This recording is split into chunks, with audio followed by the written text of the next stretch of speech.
Look for joy. I want to start off by addressing the obvious. Writing is hard right now. Creativity has been difficult for people across the spectrum of my profession, as we're seeing the same things everyone else is seeing: infections, job loss, and confinement.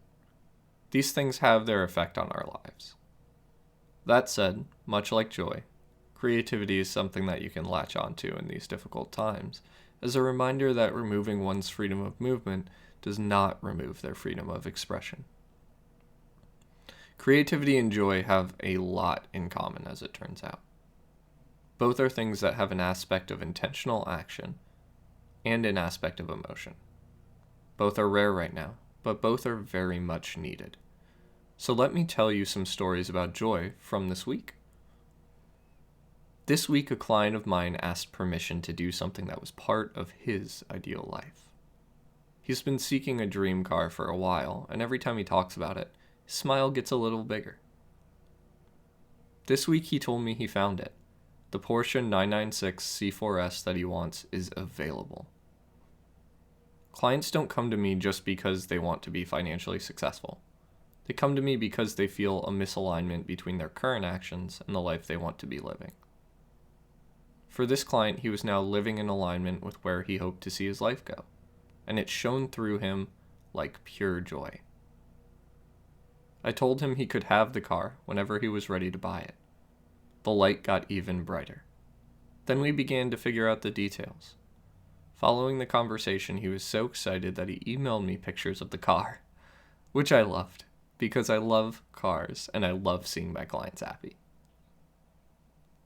This week, a separate client of mine came back to me with a simple statement.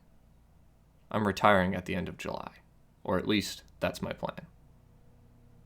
We sat down for the first time in a while with the intention of actually figuring out what was possible. It turns out we'd made an accidentally amazing thing happen. His portfolio, last year composed largely of his employer's stock, was diversified at the end of the year. It was barely down as of yesterday, which is amazing given market conditions. Better yet, we'd created an intentional cash reserve for when he decided he was ready to retire. He wouldn't have blown up his portfolio to step away from work. The relief and joy that washed over my client's face was heartwarming. This was the moment he'd been hoping for since we started working together. He could step away whenever he was ready, like at the end of July. Now we're just going to work on the finer details of his retirement, such as which health insurance he'll be taking. The money is all there, and so is the excitement. This entire post may seem like a humble brag. I'm so great. I help my clients do amazing things. I do help my clients do amazing things, but it's because they're great, not me.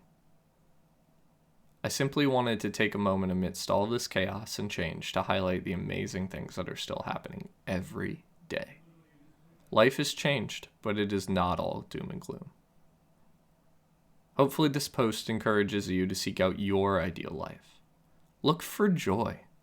We're all craving those highlights right now, and I'm sure if you shared yours, they would be celebrated. If you aren't experiencing highlights, let this be a turning point for you. Seek the personal or professional help you need. Make a plan for how to get those moments filled with joy. And if you don't know how to make a plan, myself and my colleagues are here to help.